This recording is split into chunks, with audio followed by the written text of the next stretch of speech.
Welcome back, everyone. NanMan here, and we're back with some more modern action, specifically going back in time to the 2015 era for this special event that we got to participate in April. This is, of course, from the Sears charity gauntlet event that took place, where we helped raise money, $1,500 specifically for St. Jude's Research Hospital. Of course, you can see in the description more information about the event itself, more information about the 2015, community style format, but let's get into and talk a little bit about these decks, a little bit about the event, and all kinds of good stuff. Here we've got Infect versus Tron, and some of you might recognize the playmats here. We talked about the One Piece first anniversary bundle playmat being the one that I had to kind of help showcase where players should be placing their playmats. Our Tron player was happy enough to use that one instead of use their own, which is cool. But the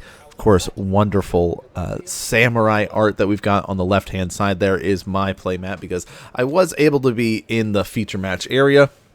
We just had it set up as whoever was the top seed. Basically, you're in seat 1. We're just rotating through those players and putting them up on camera, so we get to see Infect versus Tron here. And if you are familiar with the 2015 format, Tron was very different back then than it is now. We're so used to being able to just trigger all of these colorless things nowadays, utilizing Devour of Destinies, Ugins, things to just sort of exile permanents and set yourselves up. Well, back in 2015 era, it was a lot of this cycling that we see now, popping this chromatic sphere, chromatic stars, drawing a card, being able to produce a green mana, and then utilizing that, in this case, to cast an Ancient Stirrings, to dig a little bit more. So you're in a very much a dig, find resources, and specifically the resources that we need are our lands, because you can find any colorless permanent when it comes to Ancient Stirring. So that means that our lands, that means more stars, more spheres if we need be.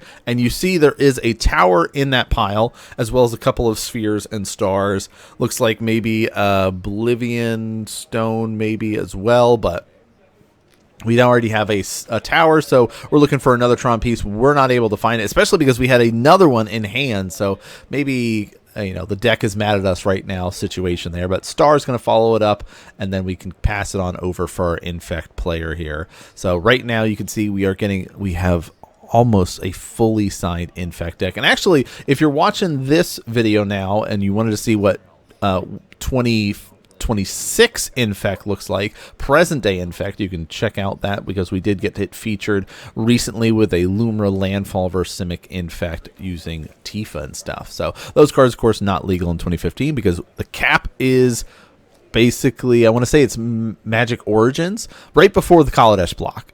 All right, so no Fatal Push exists, so that should let you know about the removal suite that is available for the players here. When you're playing against a Tron deck, basically they've got access to things like Pyroclasms. They get access to, utilizing Karn, not the great creator style of it, but the big 7-drop one that we're talking about to exile single target stuff. And there's occasionally dismembers and things like that will pop up from players, but for the most part they were utilizing a Pyroclasm style to help them out there. So, and we see just sort of a setup. Oblivion Stone's really good. Ugin is also one, not our current day Ugin, but the 8-drop one there. So, of course, if you're liking the content, we do have more of this 2015 every Monday leading up until June, and then we've got our 2026 present day stuff on Thursday. So Monday and Thursdays are gameplay, and then the sprinkling of content on Saturday. This coming Saturday, we've got our next Pokemon Cube edition that we're going to be posting up for you all to be able to enjoy, so stay tuned for that. But we see the Infect counter increasing with the Exalted trigger. No pump spells there, and looks like we have a kind of dump the hand, let's play a bunch of creatures. Double else, double Spellskite. Now, this is a really risky play here, knowing that our opponent could be able to play a Tron piece, play their Oblivion Stone, and then pop it to blow up the entire board. So this committing could be really, really bad for our Infect player here now. But we see a map out currently. Looks like a Karn in hand as well. So again, we could try to get rid of a permanent that way, but that's only really one thing. and with 2 elves, maybe that, is not the best play. So maybe there's another. We don't have a red source, so Pyroclasm's off the table right now, but we could pop this map and find a red source if we had access to it. But most likely we're going to be grabbing, yep, there's our missing piece. So we've got 2 towers, a mine, and a power plant now. So you need 3 of those different named lands to be able to generate 7 mana. That's where that whole meme-ness comes from of 1 + 1 + 1 = 7. So we do see that taking place here is 3 mana for Oblivion Stone. Now, of course, this does cost 3 to cast and then 5 to blow up. So it's basically saying, do I have another turn or not? And so then they get the confirmation, how much is it to blow it up? And it's 4 to put fate counter, 5 to blow up. And we see fetching on the end step here. So yeah, maybe... Let's see, 8 damage has to come across. Of course, the way Infect works is it is a creature-based combo deck, so you're trying to utilize your Infect creatures and just sort of snowball and cast enough spells to kill your opponents. So we'll see if that is going to be the case here, because you now have a clock, right? If the turn passes over to the Tron player, all the momentum and progress that we've developed is just gone. So this... I mean, I'm enjoying seeing all the signatures, though, but we'll see what the hand has in store for us. 3 cards in hand for our Infect player, it looks like here, so they need at least... Okay, green mana. Might of Old Corrosa, +4, so that'll be 6 damage. Not enough. All right, attacking with both. 5/5 and a 1/1, so there's 6, so that'll be 8. But there's the vines kicked, so target creature gets +4/+4 and can't be the target of spells your opponent controls there. So nice little bit of explosiveness there for the first game. So now we can kind of get into sideboard options and figure out where to go from here and what the player is going to do. Now, this event itself was a open deck list event. So both players were able to sit here and look at deck lists and kind of go through and confirm, okay, what do I actually need to help me here? And you see sort of like the flicking through, okay, the hovering over certain cards, like there's the deck list, and you pass it over to your opponent so they get to look at it and they go, okay, well, you already have these cards main board, you're probably going to bring in maybe 1 or 2 of these. We're interrupting our gameplay to let you know about our new affiliate with Nerd Gear. nerdgear.gg/nanman will take you directly to the website, and as you can see, they've got a bunch of awesome gaming accessories from playmats, life counters with the life tracks, playmat holders, and more. So make sure you do some browsing on the site, find some goodies, and then use the code NGNanman for 5% off your entire order. But let's get back to our gameplay. Yeah, let's get back to the gameplay. But yeah, check out Nerd Gear there. Use our code NGNanman to be able to get some new sleeves, some new dice, some playmat stuff, things like that there. So, but let's jump into game number 2. What will our Tron player be able to assemble? Will they get better luck with their Tron lands and get maybe a natural Tron? That's possible, right? We've seen it happen before. I mean, it is a little bit harder sometimes without like some of the tools that we're used to nowadays, but it is still a very much possibility, especially with the mulligan change, and we do see the mulligan happening here. So that is a question that I've seen on some of our other 2015 videos, but we are going with the updated mulligan rule. So, now we're going to be able to look and go, yeah, let's, sit here, send the hand back, look at 7, put 1 on the bottom there. So definitely a beneficial thing instead of the old rule that existed, which I try to remember. It's been so long since I played with the old rule. I want to say it was like you draw 6 and then scry or something like that, or draw 5 and scry. Like you don't ever get a C7 or something. I feel like that was the case. Maybe not. Maybe, I don't know. Somebody that was also playing at that time help remind me what the old mulligan rules were, because it's changed a couple of times in the history of Magic, right?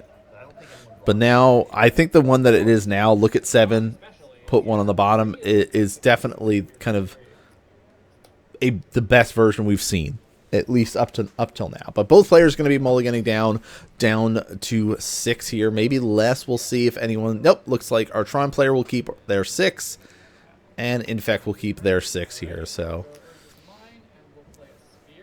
Mine and Sphere and a pass. So just like the Star, the whole goal of it is sack it, draw a card, right? The cycle through it, generate some mana that you can then use for Sylvan Scrying, Ancient Stirrings, things like that. So, all right, no turn 1 play. So no Noble Hierarch, no Glistener Elf there. Generated green. Hey, Ancient Stirrings. Let's take a look. Top 5, of course. Then again, looking for that colorless permanent. Or I guess it says colorless card, so you can get an instant or sorcery. There wasn't really any at the time, but you know, that's having it being a colorless card is nice. But Spellskite, the Furby edition, is what's going to be grabbed here, and there's another one in hand that is really good.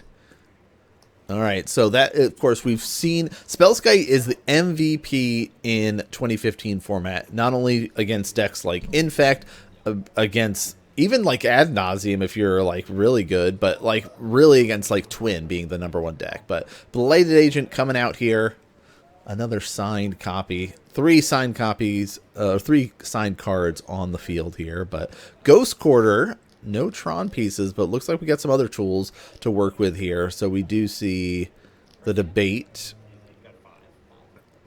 We did the check. Okay, how many cards you got in hand? 5. All right, let's do a Spellskite. Okay, so we do a pause. You saw that wait a debate here about the Ghost Quarter. Should we do it on my turn? Should I do it on yours? And we wait until the draw step, and we have a response because the Pendelhaven will allow us to do some pumping, and then we get a basic land here. So get the basic land off the Ghost Quarter, and we got an extra pump on the Blighted Agent. So right now it is a 2-3. So now let's see. How are we going to get rid of this Spellskite? I mean, worst case scenario, we swing in for 2, right? You go, well, here's 2 damage, and we'll get the clock going now and do the incremental damage. All right, it's very rare that you're able to say turn 3 wins. It's very possible with the deck, depending on what's happening, but when you're staring down a Spellskite, that makes it even more of an uphill battle that you've got to climb up there. But we're going to lose some life. Cataxian Probe, get a confirmation on what's in the hand.